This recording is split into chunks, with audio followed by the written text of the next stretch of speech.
नमस्कार मंडळी, मी आशिष पुन्हा एकदा स्वागत करतो आमच्या YouTube चॅनलमध्ये. तर आपण 2 दिवसाच्या ट्रिपसाठी आलेलो आहोत दापोलीमध्ये. तुम्ही जर या आधीचा व्हिडिओ पाहिला नसेल, तर मी वरती आय बटनमध्ये लिंक देतो आहे. तो व्हिडिओ तुम्ही नक्की बघा. तर आज आपल्या ट्रिपचा दुसरा दिवस आहे आणि आज आपण इथून जाणार आहोत कड्यावरचा गणपती आणि केशवराज मंदिर बघायला. तर इथून आत्ता आपण सकाळी नाश्ता करणार आहोत. आपल्याला रिसॉर्टमध्ये नाश्ता आहे सकाळी. पेटभर असा नाश्ता करू आणि मग तिथून आपल्या प्रवासाला सुरुवात करू.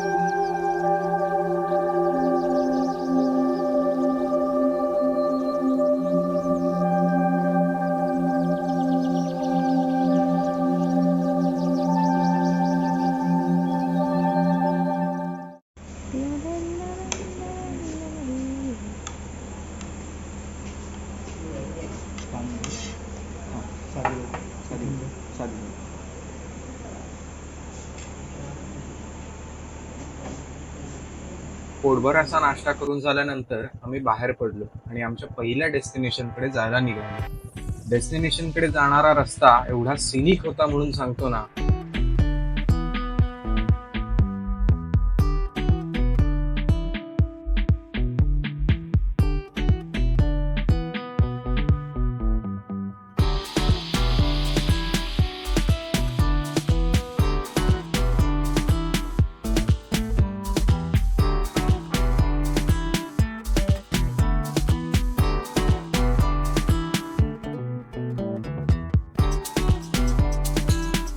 हा संपूर्ण रस्ता समुद्राच्या बाजूने जातो, त्यामुळे तुम्हाला प्रत्येक ठिकाणी थांबून फोटो काढण्याचा आणि व्हिडिओ काढण्याचा मोह काही आवरायचा नाही.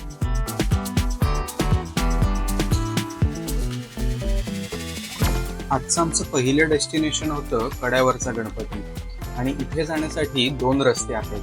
त्यातला एक रस्ता हा हरणे गावातून जातो आणि आम्हीही आज या हरणे गावातील रस्त्याने जाणार आहोत. हरणे गावातून जाणारा रस्ता हा खूपच अरुंद आहे, त्यामुळे जर तुम्ही टू व्हीलरने प्रवास करत असाल तर मी तुम्हाला नक्कीच रेकमेंड करेल की या हरणे गावातील रस्त्याने जा, कारण इथून दिसणारा नजारा जो आहे तो खूपच सुंदर दिसतो. पण जर तुम्ही 4 व्हीलरने येत असाल तर तुम्ही हरणे गावातील रस्त्याने येऊ नका, कारण हा रस्ता खूप अरुंद असल्यामुळे ट्रॅफिक जॅम होतं.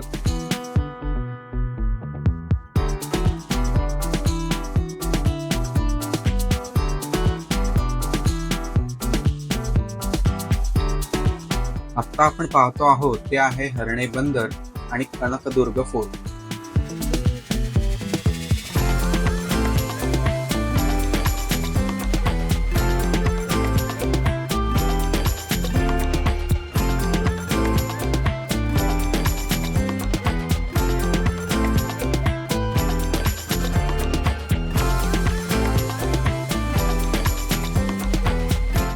हे आहे आजचं आपलं पहिलं डेस्टिनेशन, आंजर्ले येथील कड्यावरील श्री गणपती मंदिर. हे दिसणारं दृश्य आपण पाहतो आहोत हरणे गावातून. इथे पोहोचण्यासाठी आता आपण आंजर्ले खाडी ब्रिज क्रॉस करून जाणार आहोत.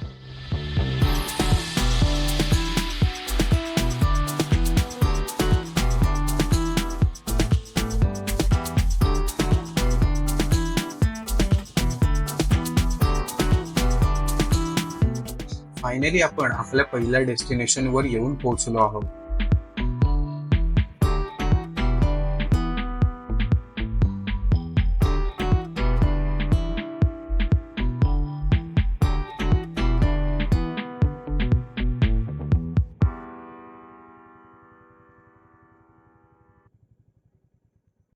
देवळाच्या परिसरामध्ये पार्किंगसाठी उत्तम अशी जागा आहे.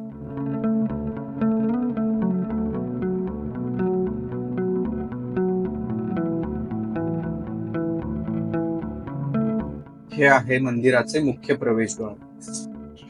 या मुख्य दरवाजाने प्रवेश केल्यानंतर इथे स्वच्छ हातपाय धुवून आपण मंदिराच्या पटांगणात येतो.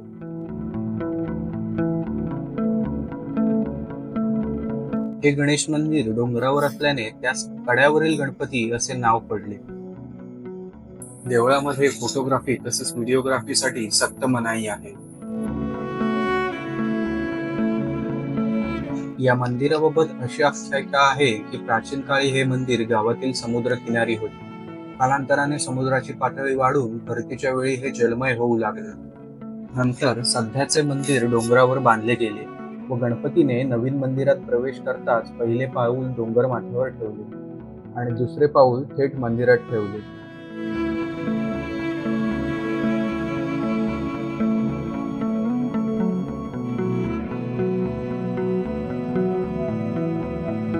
देवळाच्या समोरील बाजूस हा पाण्याचा डोह आहे.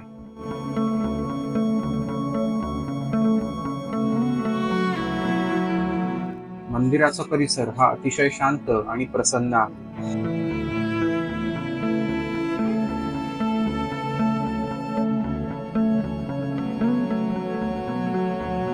मुख्य मंदिराच्या बाजूलाच एक छोटेसे असे शंकराचे मंदिर आहे.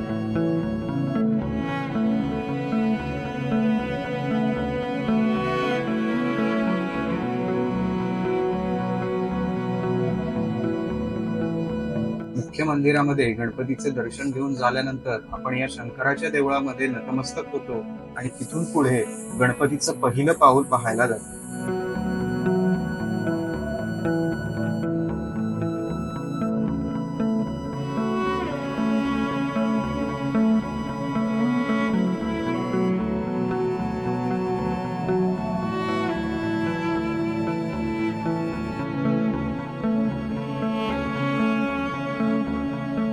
तुम्ही या वाटेने डायरेक्टली पार्किंग मधूनही गणपतीचं पहिलं पाऊल पाहण्यासाठी येऊ शकता.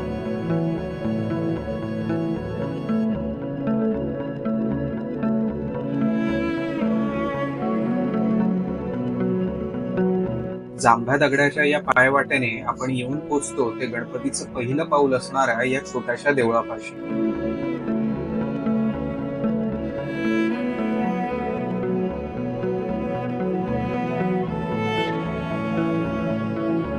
इथे आपल्याला गणपतीच्या पहिल्या पाऊलाचा ठसा खडपामध्ये उमटलेला पाहायला मिळतो.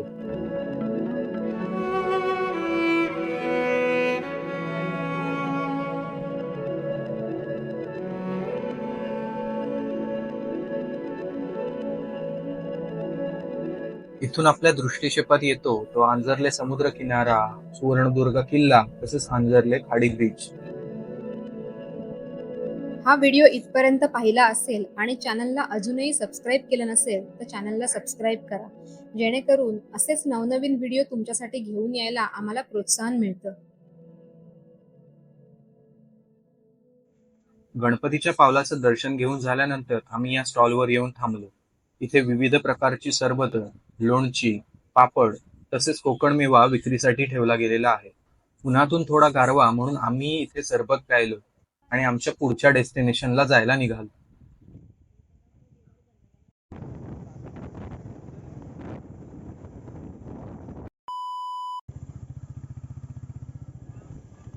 आता आपण चाललो आहोत आपल्या दुसऱ्या डेस्टिनेशनकडे.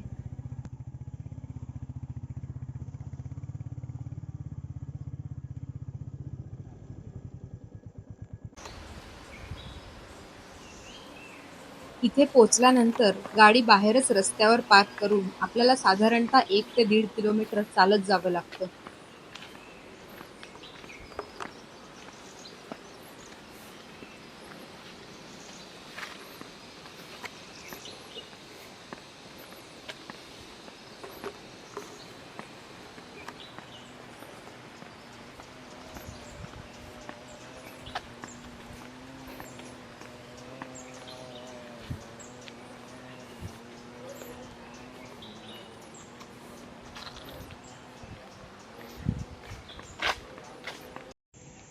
या वाटेवरून चालताना आपल्याला अस्सल कोकणातली जीवनशैली पाहायला मिळते.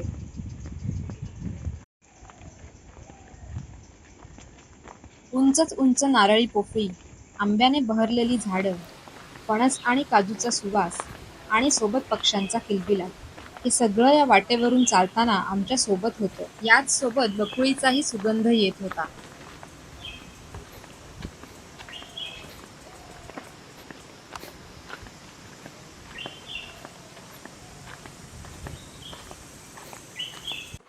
थोडं पुढे चालत आल्यावर ही वाट गुलाल उधळल्यासारखी दिसली.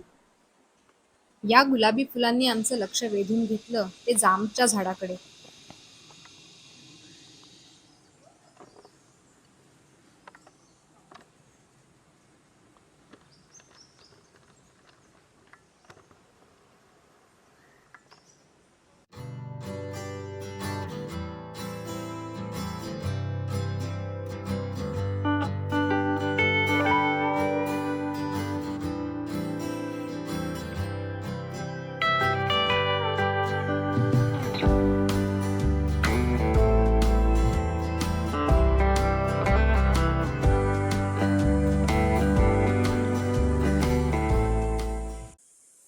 या चढ उताराच्या वाटेवरून चालत जाताना मध्येच हा साकव लागतो.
साकव पार करून साधारण 100 पायऱ्या चढल्यावर आपण पोचतो ते मंदिराकडे.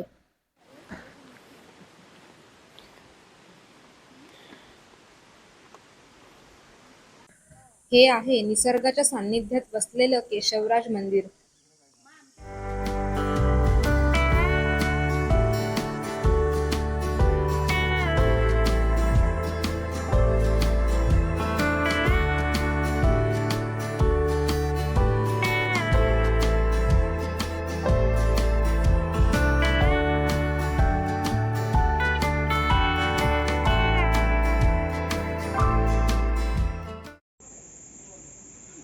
दापोली तालुक्यातल्या आसूत गावातलं हे मंदिर फार पुरातन असून 5 पांडवांनी हे मंदिर एकाच रात्रीत बांधलं आहे.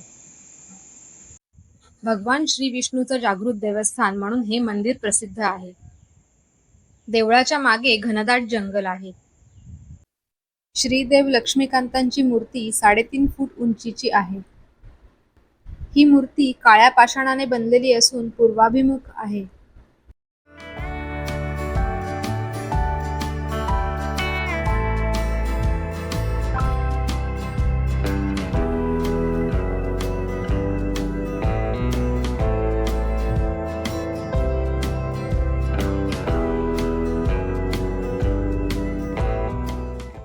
मंदिराच्या आवारात असलेल्या गोमुखातून 12ही महिने पाणी वाहत असतं.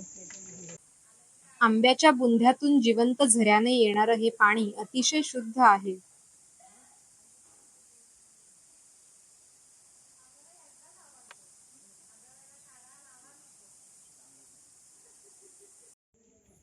शहराच्या गजबजाटापासून दूर आणि निसर्गाच्या सान्निध्यात असल्यामुळे या मंदिरात आल्यावर मन अगदी शांत होऊन जातं.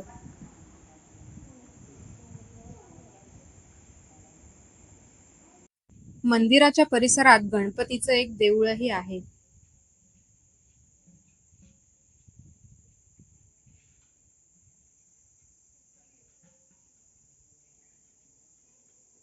अशा अतिशय सुंदर आणि निसर्ग संपन्नतेने नटलेल्या मंदिराला भेट दिल्यानंतर आम्ही आमच्या परतीच्या प्रवासाला निघालो. तर मंडळी, अशी होती आमची 2 दिवसांची दापोली ट्रिप. हा व्हिडिओ तुम्हाला कसा वाटला हे कमेंट करून नक्की कळवा. व्हिडिओ जर आवडला असेल तर लाईक करा, शेअर करा आणि चॅनलला सबस्क्राईब करायला विसरू नका.